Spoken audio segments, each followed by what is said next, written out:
Hello everyone, welcome to The Mess. My name is Jake, also known as Plant Gay for Life. So in this video, I'm going to show you how I rehab plants that got dry rot, where I take a top cutting of this philodendron and basically save it, because I almost killed this thing. This is my philodendron tortum.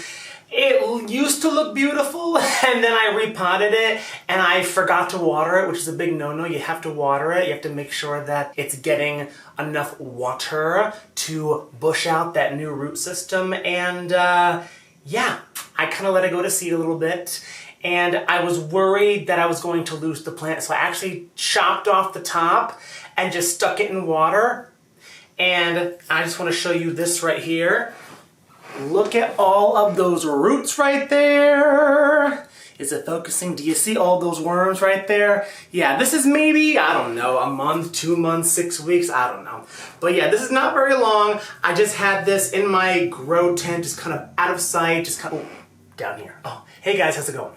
I put it away in my grow tent just so that it was kind of out of sight, out of mind. I'll just let it do its thing. And as you can see, this water is pretty gross. I've only changed the water once. So yeah, this thing is ready to get back out and start looking pretty again, because it's like ready. Like this growth point, actually, can you see right here? The growth point is starting to pop off. It's starting to put out a new leaf. So it's ready to go.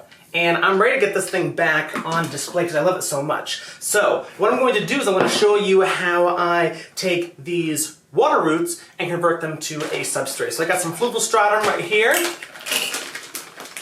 I'm going to fill it into this vase, just a little bit at the bottom. I'm going to take Mr. Tortum. I'm going to put him in here like so. He is a climber, but he kind of crawls out, which I kind of like. He's very wacky looking. He's kind of like a Tim Burton plant, if you will. And I'm going to make a mess as I fill in this with more stratum. Will I have enough?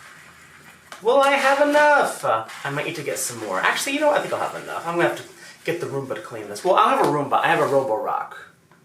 I'm sorry. But Roomba's just like, you know, it's the most popular one. Everyone knows what it is.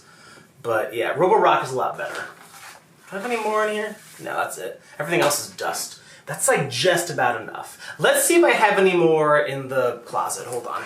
Ah, yes I did. I had this whole thing!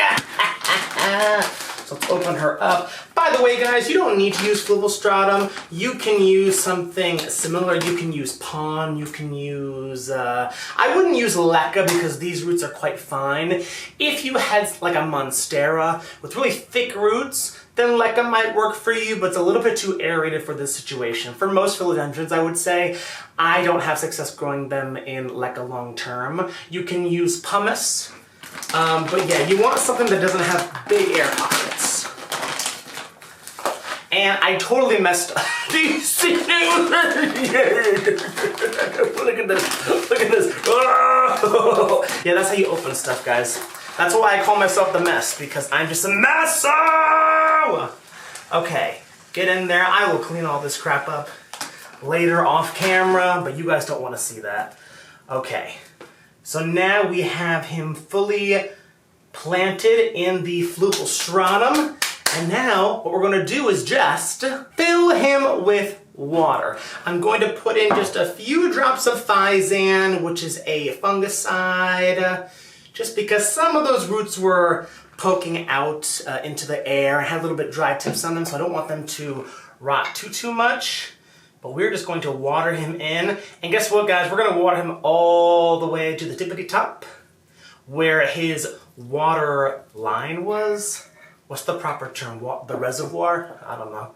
We're going to make the water basically the same level that it was when he was just in water. So now he is fully planted in here, and over the next few weeks, guys, if I turn him around, you can kind of see a little bit better. This water is going to evaporate. Well, the roots are going to utilize the water, but then the rest is going to evaporate. And I'm going to keep filling it a little bit, but I'm going to gradually let it get lower and lower and lower over the next few weeks. And then these roots will then become adapted to that not total hydration, but semi-hydroponic life.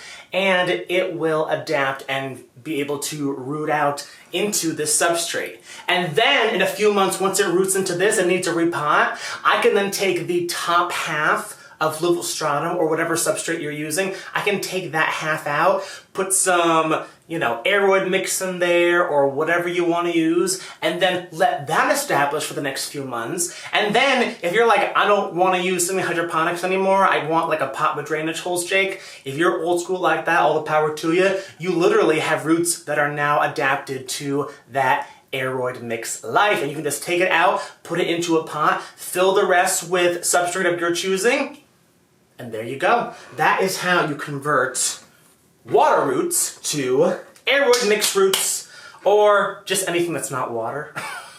Now, some of you might be like, oh, Jake, I just take a cutting, I plop it in the soil, and that's it.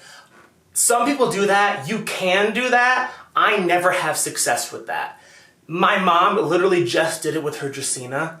She just plopped it in the soil and it literally is now growing again. Like, I don't know how she does it. I've never had success taking a cutting, putting it in an aeroid mix or soil or what have you, and just letting it root. And I've never had success taking water roots, putting them in soil or an aeroid mix or what have you, and then having it immediately adapt. I always have to do it step by step. So if you have the same problems that I do, then hopefully this helps. But just a short little video today. If you like this video, then please subscribe and share this video and leave a comment letting me know your thoughts, and check out this video over here if you'd like, or subscribe over here. All right, guys, I'll see you in the next one. This has been Jake, also known as The Mess, and Plant Gay for Life. All right, bye.